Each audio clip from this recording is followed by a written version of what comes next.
Day 5, it's Friday. Hopefully you guys had a great week. Hopefully I was able to answer any questions. Please reach out if you need anything, whether it be math related, school related, or anything else. I'm more than happy to help to anything I can help with. Remember, you can reach me at brandon.castillo@fayette.kyschools.us or through Google Classroom on this assignment.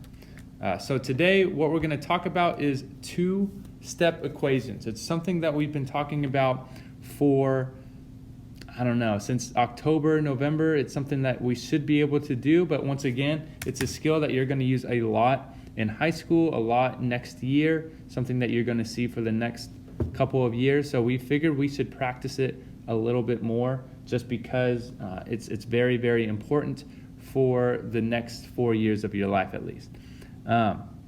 So the goal of today is to review two-step equations, how to do them, and practice them.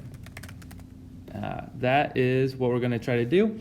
If you look at the Google Classroom, it is going to be a document that looks exactly like this. It might help you a little bit more than this video if you like reading stuff rather than listening.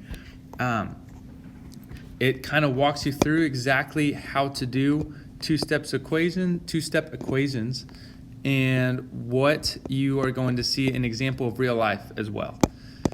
I would recommend looking at that. Make sure that you do the Google form. There's 8 questions on the Google form, and I will walk through 2 of those with you and go through how you solve two-step equations. So I'll start by just going through one example. So we'll start with example number 1. We'll just say 2x plus 4 equals 8. So remember, you have to keep it balanced. What I mean by that is if you do something to the left side, you have to do it to the right side as well. You want to make sure that these equations are balanced. The goal of two-step equations is to figure out what your variable is equal to. In this case, we're trying to figure out what is x equal to. So in order to do that, what you have to do is put x by itself. What I mean by that is right now I'm doing 2x or 2 times x plus 4. So there's kind of 2 steps that their x is doing in order to equal 8. So we have to undo those. So what you're going to do is anything not attached to x. So right now I see a 2x or 2 attached to x, which means 2 multiplied by x. So I'm going to do what's not attached to x, which is a plus 4. You're going to do the opposite or the inverse of plus 4. So what's the opposite of plusing 4? You're subtracting 4. So I'm going to subtract 4 on the left side. I'm going to subtract 4 on the right side.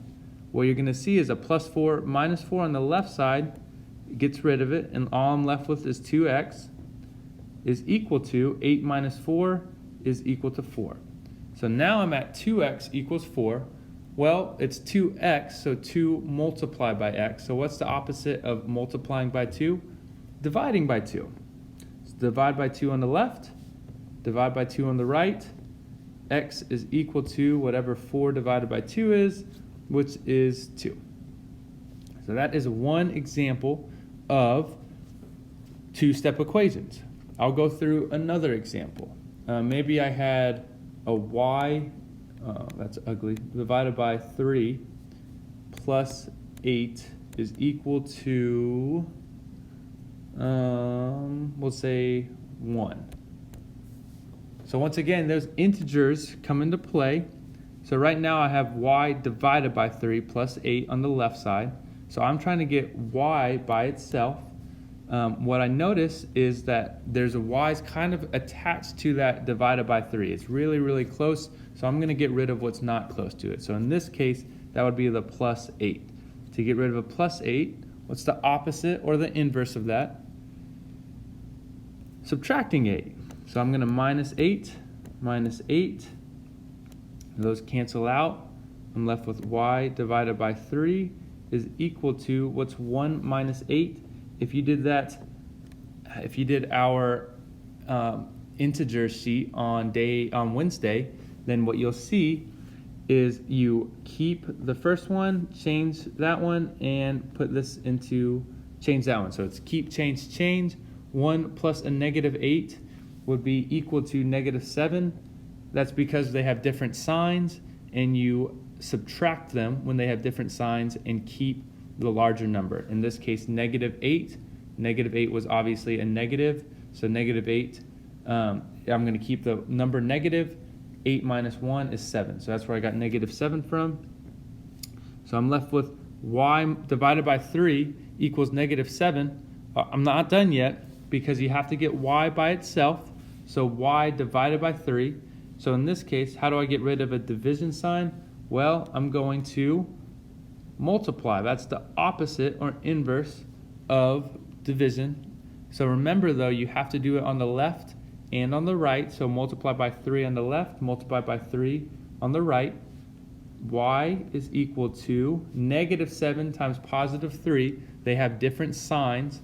So -7 times +3 is -21. So in this case, y is equal to -21.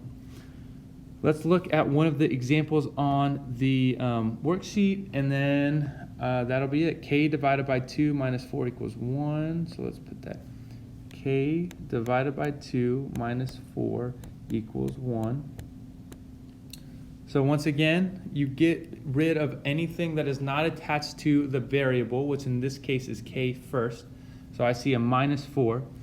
The opposite of subtracting 4 is adding 4. So I'm going to add 4 on the left. If I do it to the left side, I have to do it to the right side, +4. -4 and +4 cancel out. K divided by 2 comes down, is equal to 1 plus 4 is 5. So K divided by 2 is equal to 5. So once again, I have to get K all by itself. Right now it's K divided by 2. So the opposite of dividing by 2 is multiplying by 2. So I multiply by 2 on the left, multiply by 2 on the right. K is equal to whatever 5 times 2 is, which is 10. K is equal to 10. So that first one is 10. When you look at the Google form, you're not going to write K is equal to 10. You're just going to write 10 in the Google form as your answer. Make sure you do that. Otherwise, it's going to count it as wrong, even though you got it right. Please fill out the Google form. Remember, you can email me at this address. You can text through the Google form if you want. I'm more than happy to help with math, with anything school related or anything you might need. I'm more than happy to try and provide anything that I can for you. Hope you guys are doing well, and that is it.